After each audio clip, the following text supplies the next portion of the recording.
Las 9:03 de la mañana y nos vamos a poner a hablar de un tema que lamentablemente no es nuevo, para nada nuevo en nuestro país. Para ello, lo primero que tenemos que hacer es darle la bienvenida y los buenos días a la subsecretaria del Ministerio de Salud, Cristina Lustrenberg. Bienvenida, un placer que haya aceptado esta invitación esta mañana. Muchas gracias. Buenos días. Decía que vamos a tratar un tema como tal que lleva muchísimo tiempo en el Uruguay. Yo creo que desde que tengo memoria y a nivel familiar, uno siempre escuchó hablar del problema del embarazo adolescente. Pero evidentemente es algo que ahora el Ministerio trata directamente de atacar, proponiéndose metas muy concretas de bajar este embarazo adolescente. Cuando hablamos de embarazo adolescente, ¿lo situamos en qué edades fundamentalmente?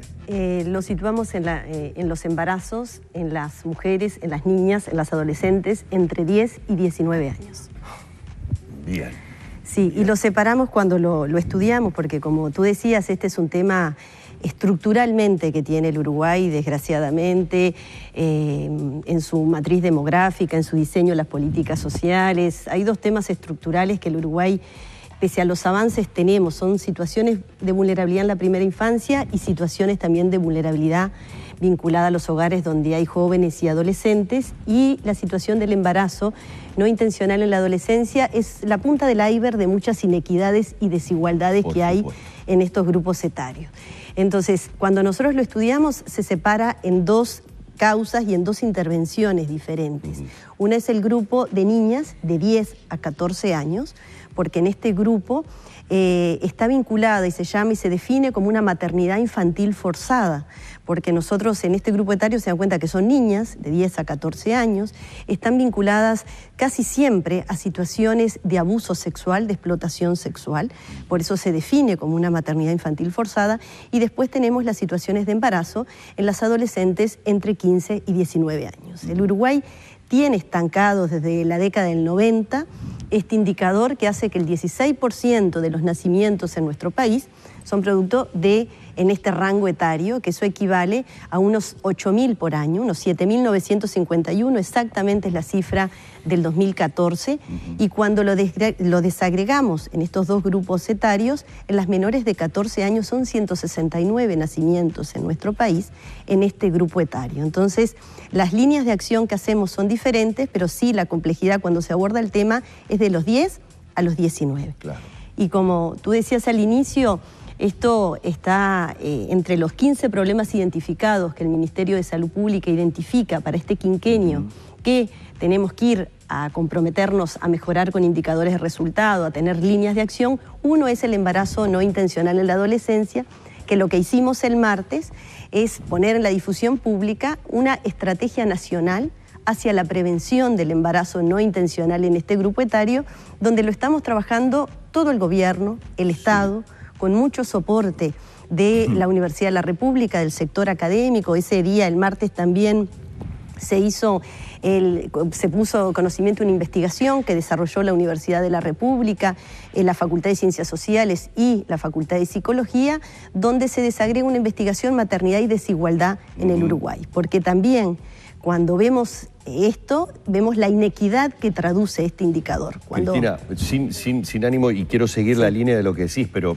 tiene que ver con esto. A ver, tratando de ser positivos en el enfoque. Si hablamos de un problema que durante décadas no hemos podido solucionar, miremos tal vez lo positivo de esto, que es el hecho de haber aprendido de determinados errores. Es decir, hay políticas que no funcionaron. Por lo tanto, ¿qué es lo nuevo de esta campaña, por decirlo de alguna manera? ¿Qué es lo nuevo de esta propuesta? Es decir, basado en decir, bueno, esto no nos dio resultado. ¿A qué se apunta ahora? Porque, a ver, a lo que voy.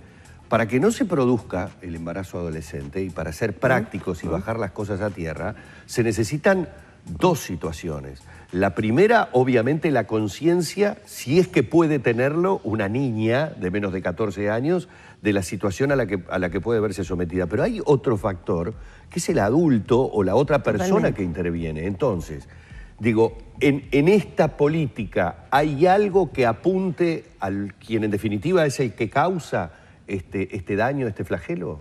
Sí, eso es como tú decías. La primera intervención es decir que esto es un problema que tiene el Uruguay estructuralmente y visibilizarlo como un problema, que es un problema estructural que requiere mucho acuerdo intersectorial porque no se resuelve solo desde salud, tiene que ver muchísimo el sector educativo, tiene que ver las políticas sociales. Cuando nosotros vemos los indicadores, 3 de cada 4 adolescentes que quedaron embarazadas, el año anterior ya habían sido desvinculadas del sistema educativo. Claro.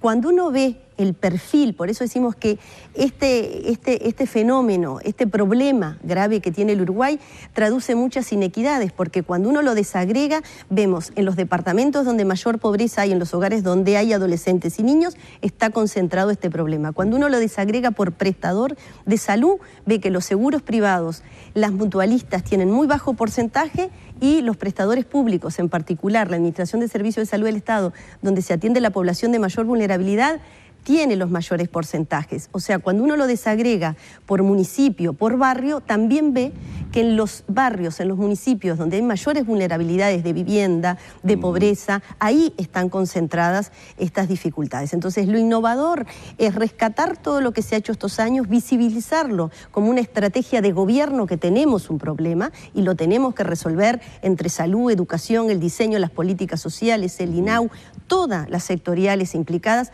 Tenemos un apoyo muy fuerte de la sociedad civil que hace muchos años viene poniendo este tema en la agenda de su gestión pública. O sea, tenemos un problema y lo que estamos tratando de trabajar es estrategias, identificando las líneas de acción que tienen que ver con el sector salud propiamente dicha, en mejorar el acceso a la anticoncepción, el acceso y el vínculo de los servicios con los adolescentes, que por lo general los adolescentes les cuesta mucho acercarse a los servicios de salud, con el sector educativo. Y una cosa que tú dijiste muy importante, esta estrategia no hay que culpabilizar, porque esto requiere educación, sostén y mucho énfasis en las políticas que trabajen con los varones, porque esto habla de muchas desigualdades de poder con los adultos. Son a veces niñas y adolescentes que es la tercera, cuarta generación que tienen el mismo modelo, que no ven la motivación de su autonomía, de su desarrollo a través de tener mejor trayectoria educativa, por ende tener posibilidades laborales. Por eso también vamos a trabajar muchísimo ese desarrollo de la autonomía de estas mujeres, de estas adolescentes, el rol de los varones. Cuando nosotros vemos el porcentaje de adolescentes que son mamá, es 5 veces menos que los papás. Eso nos habla de relaciones desiguales de grupo etario. La mayoría de los progenitores de estos embarazos son hombres adultos mayores. Por lo tanto, no hablamos prácticamente nunca, nunca no, es una barbaridad lo que acabo de decir, pero debe ser muy bajo el porcentaje de la instalación de una familia. Exacto, porque eso es otra cosa, eso que tú manejás muy bien. Es así, el desarrollo de la maternidad en esta etapa no genera en estas adolescentes y niñas un proyecto de vida, no se independizan, no tienen formas de tener su inclusión laboral ni educativa. Al contrario, es mayor lo que se llama la reclusión doméstica o territorial. Más las recluye, son niñas y adolescentes que vienen de cuidar a sus hermanos, a sus sobrinos, a veces desarrollan su producto a través de la maternidad y eso les genera mayor exclusión y mayor reclusión en el ámbito doméstico. Con todo lo que eso también le debe generar desde el punto de vista del carácter y lo que va transmitiendo a ese bebé y lo que significó para ella ese periodo de embarazo, que debería ser uno de los momentos más felices de su vida y termina siendo uno de los peores momentos. Pero quiero, porque hay varios temas, seguramente muchos deben haber escuchado con mucha atención lo de un mejor acceso hacia los métodos anticonceptivos, que puede ser, ¿por qué hago hincapié en esto? Porque debe ser en este momento lo que más de una persona a nivel de televisión está pensando, casi como si esto lo pudiéramos arreglar a nivel veterinario. Mirá lo que te estoy diciendo. Sí, lo entiendo totalmente. Obviamente que en la educación, en la cuestión sanitaria, puede estar el tema, pero ¿cómo hacemos un mejor acceso hacia los métodos anticonceptivos si hablamos justamente de una franja etaria en donde el gran problema es justamente la falta de dinero, la pobreza? Entonces, es decir, ¿cómo podemos llegar o cuál es la idea de tratar de llegar por lo menos con los medios anticonceptivos? Que en este caso me parece que tampoco es la solución, creo que compartimos eso, ¿no? Sí, eso lo compartimos. Tratamos de mitigar, es un tema estadístico de números, capaz que se bajan los números, el problema realmente no se ataca solo con el acceso a eso. El problema es mucho más complejo, por eso requiere de un abordaje de comprensión del tema. Por eso nosotros esto requiere acciones que vamos a hacer a corto plazo, a mediano, pero sobre todo políticas de Estado a largo plazo. Porque como tú decías, esto no se resuelve solo, o sea, no lo podemos resolver solo desde salud. Nosotros estamos viendo estrategias de mejorar lo que tiene que hacer el acceso de los jóvenes y adolescentes a los servicios de salud, el acceso a los anticonceptivos. Nosotros estamos desarrollando en el sistema público desde hace 3 años una consejería más cercana con los jóvenes sobre los métodos de anticoncepción.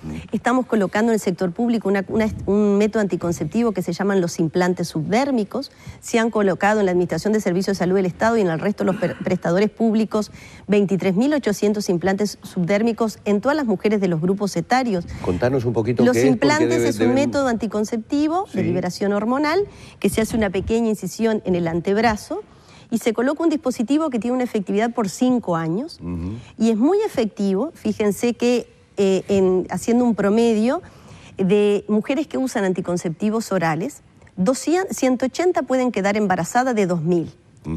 De 2.000 mujeres que usan el implante subdérmico, 1 puede quedar embarazada. En un grupo etario donde el olvido de las pastillas anticonceptivas, a veces la espontaneidad en las relaciones, el no cuidarse entre los 2 integrantes de la pareja, lleva a que el 75% de las adolescentes que están embarazadas han manifestado que hubieran deseado posponer este inicio de su maternidad después. Cuando uno lo desagrega y ve si usaban o no métodos anticonceptivos, vemos la fragilidad que hay en este grupo etario, que también digo, este implante tiene que ser cuando uno se usa acompañado del preservativo, que es un método de barrera que previene infecciones de transmisión sexual. Pero este implante a partir del año que viene nosotros lo vamos a ofrecer en la canasta de prestaciones como un método más. Bien. Que también tengan acceso las mujeres en el sistema privado como un método más en todos los grupos etarios. Pero lo que sí es claro es que este tema no se resuelve solo de salud.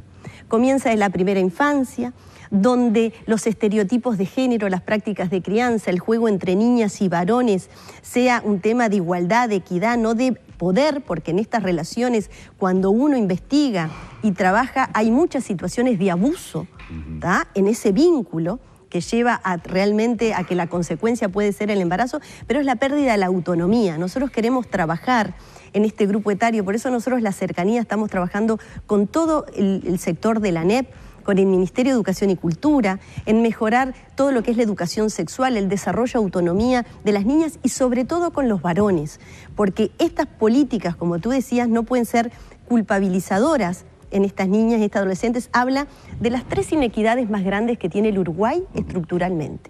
Nosotros tenemos una inequidad intergeneracional. Igual en nuestro país es 10 veces más la pobreza en los hogares donde hay niños y jóvenes que donde hay adultos.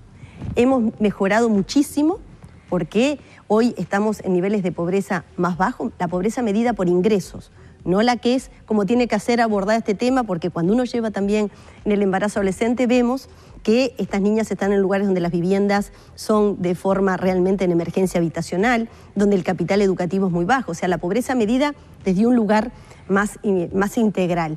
Pero ese es el problema que tiene el Uruguay, una pobreza, una inequidad intergeneracional. Después tenemos problemas de inequidad de género. El Uruguay no puede no visibilizar las situaciones de violencia, de abuso que tenemos con las mujeres en este ámbito. Y realmente el tema del embarazo adolescente, hay muchas evidencias que habla de esas relaciones de abuso y de no lesiones de igualdad en elegir. Y la tercera inequidad muy grande que tiene el Uruguay es la inequidad territorial, que también problema también se visualiza cuando uno vemos y analizamos las tasas de embarazo en la franja costera, en el municipio CH de Montevideo, es realmente casi de 0,1, y cuando uno analiza municipios del cinturón más periférico de la ciudad, donde hay otros indicadores de vulnerabilidad, ahí ese indicador es más del 20%. Y seguramente a nivel del país también zonas como zonas fronterizas, etcétera, hay situaciones, digo porque es la información que casi que manejamos a diario y ya no es solamente visibilizarlo por una cuestión estadística, es palpable en el día a día. La mejor de las suertes con el emprendimiento, con la campaña, con el trabajo, con todo lo que hay que, digamos, hacer interactuar y bueno, y seguramente volveremos sobre el tema para nuevamente, digamos, ver en definitiva, estas políticas a corto, mediano y las que comentabas a largo plazo, ¿qué resultado han generado para ver si se pueden bajar estas cifras? Muchísimas gracias por gracias a ustedes por poner este tema en la comunicación con la ciudadanía, porque es la única manera de abordar y comprender estos problemas. Muchas gracias. Bueno, así hemos estado con Cristina Lustenberg, subsecretaria del Ministerio de Salud, en la mañana de Arriba Gente, hablando una vez más sobre el embarazo adolescente.